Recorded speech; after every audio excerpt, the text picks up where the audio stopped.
Hi guys, welcome to my channel Shanvi and mummy. आप लोग सब ने मुझसे पूछा मुझे क्या हुआ था।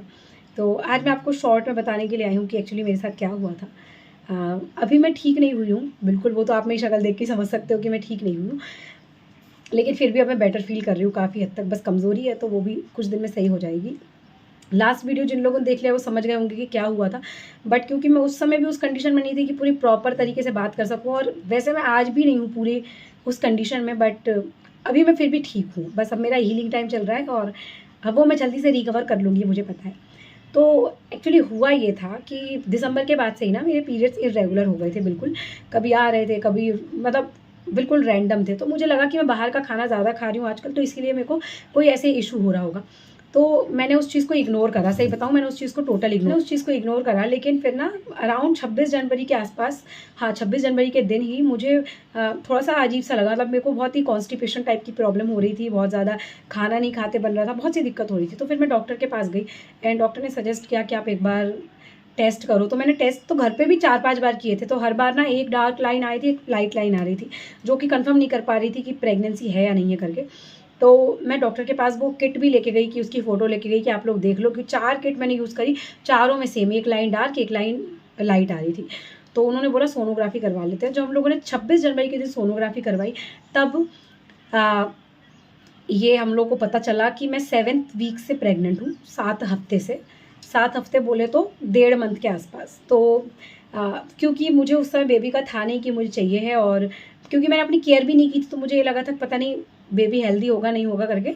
तो मैंने सोचा कि ठीक है अभी इसको नहीं रखते हैं। उस टाइम पे मैंने ये सोचा कि अभी इसको नहीं रखते हैं, डीएनसी करवा लेते हैं जो भी है करके। तो अभी मैं उस चीज़ के लिए रेडी नहीं थी। अभी सही बताऊँ बहुत वीकनेस आ रही थी मुझे। तो हम लोगों ने डीएनसी का निर्णय लिया कि डीएनसी करवाते हैं। लेकिन फिर डॉक्टर ने सजेस्ट किया कि डीएनसी की ज़रूरत नहीं है, अभी 7th वीक है, तो आप मेडिसिन के थ्रू इस चीज़ को कर सकते हो। तो हम लोगों ने 7th वीक में, मतलब कि 26 जनवरी के दिन, 26 जनवरी या 27 जनवरी के दिन हम लोगों ने उस चीज़ को अप्लाई किया। और मेरा बर्थडे तक के दिन में तबीयत ठीक नहीं थी मेरी, 1 फरवरी के दिन, क्योंकि जिनके साथ हुआ होगा उनको पता है कि इसमें वीकनेस आती है काफ़ी।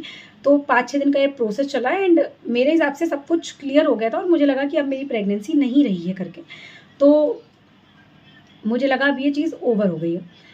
जब 25 फरवरी को मेरे पीरियड्स नहीं आए, तो मैं दोबारा डॉक्टर के पास गई। तो डॉक्टर ने बोला कि इतने जल्दी सोनोग्राफी करवाने से कोई मतलब नहीं है, 1 महीने से थोड़ा ज़्यादा होने दो, क्योंकि पीरियड्स आने में 1 महीने से ज़्यादा का टाइम लग जाता है। तो मैंने बोला ठीक है, अब जैसा डॉक्टर ने सजेस्ट किया, और बिना डॉक्टर की सलाह के आजकल कोई सोनोग्राफी भी नहीं कर रहा है, सोनोग्राफी तक नहीं कर सकते हो, करवा सकते हो आप अगर आपको डॉक्टर ने लिख के नहीं दिया है तो उन्होंने बोला 3 मार्च तक हम लोग वेट कर सकते हैं। 3 मार्च के दिन मैं फिर से डॉक्टर के पास गई, तो डॉक्टर ने लिखा। तो जो सोनोग्राफी करवाई हम लोगों ने, 5 मार्च तक चली गई थी हमारी सोनोग्राफी। तो 5 मार्च को जब सोनोग्राफी करवाई, तो उसमें पता चला कि जो फेटल है, मतलब जो बेबी है, वो 13 वीक का हो चुका है ऑलरेडी। 13 वीक का बेबी ऑलरेडी हो चुका है। ये बात है 5 मार्च की। तो गाइस, क्योंकि ऑलरेडी मैं इसके लिए मेडिसिन के थ्रू एक बार वो करवा चुकी थी, तो मुझे बहुत डाउट था कि भाई मुझे नहीं चाहिए कि अनहेल्दी बेबी मुझे हो। तो मैंने बोला कि इसका हम क्या सोल्यूशन निकाल सकते हैं। तो उन्होंने बोला कि अभी तो सब ठीक है, आगे चल के अगर दिमाग में कोई प्रॉब्लम हो जाएगी तो हम लोग कोई गारंटी नहीं ले सकते।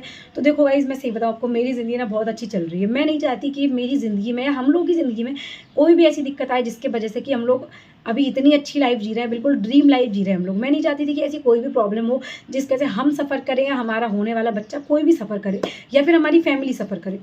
तो मैंने डॉक्टर से सजेशन लिया, तो सब ने मना किया कि नहीं रहने दो, बच्चा रखो, कोई दिक्कत नहीं है, अच्छा होगा। और 5 मंथ में एक स्कैन होता है जिसके थ्रू हम बच्चे का दिमाग पढ़ सकते हैं कि बच्चा कैसा है। तो मैं उस चीज़ के लिए भी रेडी हो गई कि चलो ठीक है, ये ट्राई कर लेते हैं। बट गाइज, अब वो पता नहीं उसमें क्या लग गया था, मतलब जो भी चीज़ थी, क्योंकि इतनी ज़्यादा उसके प्रति नेगेटिविटी हो गई थी ना। 11 मार्च के दिन की बात है, हाँ 11 मार्च के दिन की बात है।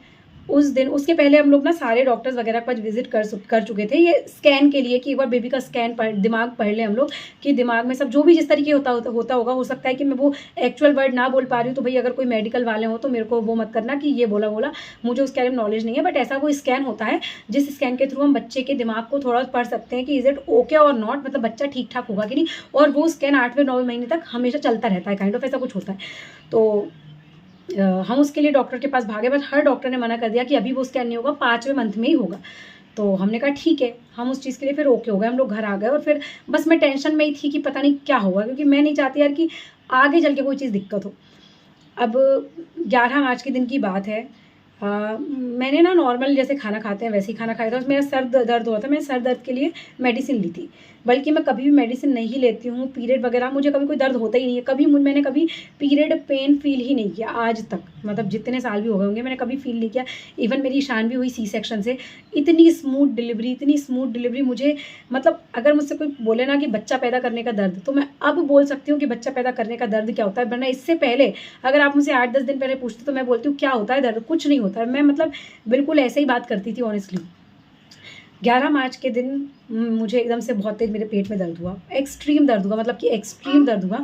इतना दर्द हुआ ना कि जो मैं शब्दों में बयां तो नहीं कर सकती हूँ। बिल्कुल मतलब अजीब सा दर्द था, बहुत ही अजीब सा दर्द था। और रात से ही दर्द स्टार्ट हो गया था मुझे, 11 मार्च लगते ही रात से दर्द हो गया था स्टार्ट।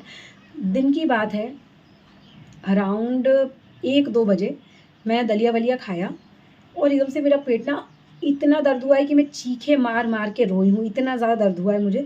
और मुझे जो दर्द हुआ है वो हुआ है टोटल 12 घंटे। ये दोपहर के 2 बजे से लेकर रात के 2:30 बजे तक मेरे को दर्द ही होता रहा है, एक्सट्रीम दर्द होता रहा है। अब इस बीच में हम लोगों ने क्या क्या किया, जब 2 बजे दर्द स्टार्ट हुआ ना, तो सबसे पहले हम लोग गए प्राइवेट हॉस्पिटल कि क्यों ये दर्द हो रहा है, क्या इशू आ गया है करके। तो प्राइवेट हॉस्पिटल ने केस लेने से मना कर दिया क्योंकि मुझे ब्लीडिंग स्टार्ट हो गई थी और दे आर लाइक कि हम इस केस को नहीं लेंगे। तो प्राइवेट हॉस्पिटल ने मना कर दिया डायरेक्ट। हम सरकारी हॉस्पिटल गए। सरकारी हॉस्पिटल की तो हालत पे इतना गुस्सा आता है ना आज भी। उस दिन मुझे याद है मैं 1 घंटे उस सरकारी अस्पताल के बेड पे पड़ी रही हूँ, चिल्लाती रही हूँ दर्द के मारे। और वहाँ पे 4-5 नर्सेज ऐसी बैठी थी और वो लोग ना बस ऐसे बातें कर रही थी, क्या ये शादीशुदा है, अरे ये शादीशुदा भी है। क्योंकि मैं गई थी मैटरनिटी वार्ड में, वहाँ पे लड़के आ नहीं सकते, मतलब मेरे हस्बैंड तो एंटर कर नहीं सकते थे। वो आपस में गॉसिप्स कर रही हैं क्योंकि मैंने ना ये नाइट सूट पहना था एक ग्रीन कलर का और नीचे जो था मेरा शॉर्ट था, बहुत लॉन्ग नहीं था। तो वो मेरे बारे में पहले बातें करने में उन्होंने पूरा टाइम अच्छे से स्पेंड किया कि क्या ये शादीशुदा भी है कि नहीं है, कि ऐसे ही आ गई है, कि क्या पता करके। मैंने उनसे बोला भी कि आप देख लो मेरा सी सेक्शन हुआ है, ये तो मैंने ज़बरदस्ती नहीं कटवा लिया होगा ना। उन्होंने बोला कि अरे आजकल तो लड़कियाँ कुछ भी करवा लेती हैं। मतलब सच में, मतलब इस दर्द में जब कोई लड़की प्रेग्नेंट है और उसके साथ कोई ऐसी चीज़ हो गई है जो कि कोई भी एक्सपेक्ट नहीं कर सकता है, ठीक है। मैं तो कह रही हूँ अगर कोई खुद से भी करता है ना तो भी एक्सपेक्ट नहीं कर सकता है, तो ये तो रैंडम हुआ। जब उन्होंने मेरे को 1 घंटे हो गया, उन्होंने मुझे टच नहीं किया, बिल्कुल टच करके भी नहीं देखा उन्होंने। तो मैंने बोला कि मुझे बहुत ज़्यादा ब्लीडिंग हो रही है, आप एक बार चेक करो। तो बोले कितने पैड चेंज कर लिए। तो मैंने बोला अभी तो 2 ही करे हैं और डायपर पैंट ही पहनी है मैंने, तो उसको ज़्यादा चेंज नहीं करना पड़ता। तो बोले कि अरे नॉर्मल है, कुछ नहीं होता करके ऐसे करके बोलने लगी। मैंने कहा एक बार चेक कर लो, मुझे बहुत ज़्यादा दर्द हो रहा है, लेबर टाइप का दर्द, जो लोग कहते हैं ना लेबर में इतना दर्द होता है, मुझे लग रहा है ये वही है करके। तो वो बैठी रही। तो मैंने उनसे पूछा कि आप एक बार चेक करोगे कि मैं कहीं और जाऊँ। तो बोले कि 20-30 हज़ार रुपये लगाओ और प्राइवेट हॉस्पिटल में दिखवा लो कि क्या हुआ है। अगर बच्चा मर गया होगा तो डॉक्टर निकाल देंगे और नहीं मरा होगा तो दवाई दे देंगे। उन्होंने मुझसे डायरेक्ट यही बोला। तो मैंने बोला कि अच्छा ठीक है। अब मैं उस समय दर्द में थी, सही बताऊँ मेरे में उस समय इतनी हिम्मत नहीं थी कि मैं कैमरा उठा के उन लोगों का वीडियो बना लूँ, सही बताऊँ। मैं वहाँ से निकल गई। मैं वहाँ के ओपीडी में डॉक्टर के पास आई कि मैं अभी अभी ऐसे ऐसे आई हूँ। तो उन्होंने बोला आप पर्चा बनवा के लाओ, एडमिट हो जाओ, सुबह 1 बजे, मतलब कल 1 बजे दिन में जब सोनोग्राफी होगी तब चेक करेंगे कि क्या हुआ। तो मैंने बोली जब तक मैं इसी दर्द में रहूँगी। तो बोले इसका कोई सॉल्यूशन नहीं है। हम वहाँ से आ गए। फिर मैं घर आ गई क्योंकि मुझे ना, क्योंकि प्राइवेट में लिया नहीं, सरकारी में देखा नहीं। मैं घर आ गई। घर आके मतलब वो दर्द में ही बैठी रही। लगभग 6 बजे के आसपास शाम को ऑटोमेटिकली बेबी निकल गया और फुल बेबी बना हुआ था, एकदम कंप्लीट बिल्कुल प्रॉपर बेबी था। बिकॉज ये 13 वीक से थोड़ा सा और ज़्यादा टाइम हो गया था, मतलब कि 14वां वीक लग गया था। प्रॉपर बेबी था, बेबी बॉय था। जो लोग भी अगर कमेंट करेंगे ना, क्योंकि मैं भी इसके बाद एक बात और बताऊंगी, तो बेबी बॉय था और 4 मंथ का हो चुका था ऑलमोस्ट। बेबी ऑटोमेटिक निकल गया। उसके बाद भी मुझे लेबर होता रहा।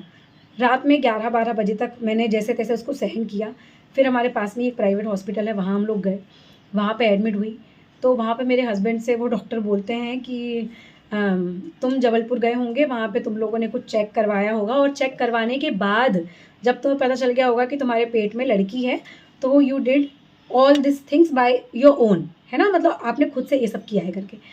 तो मेरे हस्बैंड ने उनको फेटल का फ़ोटो दिखाया, जो फेटल मतलब जो बेबी घर में ही गिरा था ना, क्योंकि तो उसकी फ़ोटो हरिओम ने खींच ली थी, तो उनको दिखाया। तो फिर उन्होंने यकीन किया कि हाँ लड़का था, मतलब कि इन्होंने खुद से नहीं किया। और पहली बात तो हमारे घर में लड़का लड़की वाला सिस्टम है ही नहीं, मतलब हमको मतलब हमें तो ऐसा था ना फिर कि हमें तो बच्चा चाहिए ही नहीं था, बट ये आ रहा था तो हम कहते ठीक है भैया आ जाता है तो आ जाना, कोई दिक्कत नहीं, कर ले, कोई इशू नहीं है, पर इतने इतने तो कैपेबल हैं कि 2 बच्चे पाल सकें। तो हम लोग उस चीज़ के लिए ओके थे। बट वहाँ प्राइवेट हॉस्पिटल में हरिओम से ये बोला कि आपने ये किया होगा, वो किया होगा। फिर हरिओम ने फ़ोटो दिखाई, तब उन्होंने यकीन किया। उसके बाद वो प्राइवेट हॉस्पिटल में मुझे 2500 रुपये का एक इंजेक्शन दिया गया, जो इंजेक्शन मुझे और हाँ, ये क्रैम्प्स के लिए था, मतलब कि क्रैम्प्स बोलेंगे, क्या बोलेंगे इसको, मतलब जिससे कि मुझे ये दर्द और ज़्यादा बढ़े, उसके लिए उन्होंने मुझे एक इंजेक्शन दिया। और रात के 2 बज चुके थे लगभग। तो मैंने बोला कि मेरा पेन बिल्कुल ही कम नहीं हो रहा, मतलब हाथ में यहाँ पे सुई लगी है और मैं बिल्कुल पागलों की तरह बेड पे लेट रही हूँ, बिल्कुल इतना ज़्यादा मुझे दर्द हो रहा था। तो मैंने बोला कि मैम अगर आप कुछ पेन मुझे मेरा कम हो उसके लिए कुछ बिठा लो तो बिठा लो, नहीं तो मुझे घर जाने दो फिर। तो उन्होंने बोल दिया नहीं, दिन में 10 बजे होगी आपकी डीएनसी, अभी तो आपको क्रैम्प्स आने ही पड़ेंगे, अगर क्रैम्प्स के थ्रू ऑटोमेटिक सब कुछ हो जाएगा रिमूव तो ओके ओके, नहीं तो हम सुबह डीएनसी कर लेंगे। तो फिर मैंने बोला ठीक है, मैं अगर ऐसी बात है तो मैं घर जाना ज़्यादा प्रेफर करूँगी, मेरी छोटी बेटी है, मैं उसको मतलब यहाँ हॉस्पिटल के इन्वायरमेंट में नहीं रहने दूँगी इतनी देर। तो हम लोग घर आ गए रात में 2:30 बजे। और सुबह के टाइम पे एक दाई माँ है हमारे यहाँ पे, उनसे हम लोगों ने एक दिन पहले ही बात की थी, उनको हम लोगों ने घर बुलाया कि आप एक बार चेक कर लो कि अगर कुछ है करके। तो उन्होंने, बेचारी ने, वो इतनी अच्छी थी उन्होंने बस ऐसे मेरे पेट पे ना हल्का सा हाथ फेरा, और जो भी था, मतलब कि क्या बोलते हैं उसको,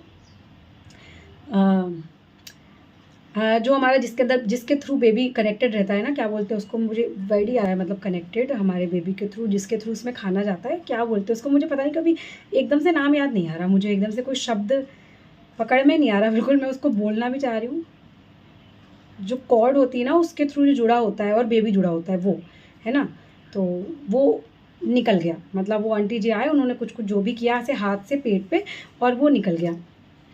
और उसके बाद भी मुझे थोड़ा सा पेन हुआ, लेकिन फिर भी ठीक था। तो ये सब हो गया कंप्लीट यहाँ पे, मतलब कि 13 तारीख को, हाँ इसके बीच में एक दिन का गैप है गाइस, मैं बताना भूल गई। जो मुझे पेन हुआ था 11 मार्च को, उसके बाद 12 मार्च को नॉर्मल मैं घर पे रही, और 13 मार्च को दाई आंटी आई थी, 13 मार्च को सुबह सुबह ये मेरे पेट में जो भी हुआ है कारनामा ये हुआ है, और फिर पूरा कंप्लीट क्लियर हो गया था। लेकिन उसके बाद से मुझे कमज़ोरी है। तो गाइज़ यही हुआ था मेरे साथ में, 4 मंथ का बेबी था, बेबी बॉय था, और वो मतलब इसको अब मिसकैरेज ही बोलूँगी मैं। तो मेरा मिसकैरेज हुआ है 4 मंथ का, 4 मंथ बोलेंगे, 14-15 वीक थे ऑलमोस्ट। और बेबी हेल्दी था, सब कुछ था, बस यही था जो उसके माइंड का हमको देखना था, वो स्कैन हो ही नहीं पाया उसका, और वो चीज़ अब नहीं रही, बस ये था। बाकी मुझे कमज़ोरी बहुत ज़्यादा है, बहुत ज़्यादा है।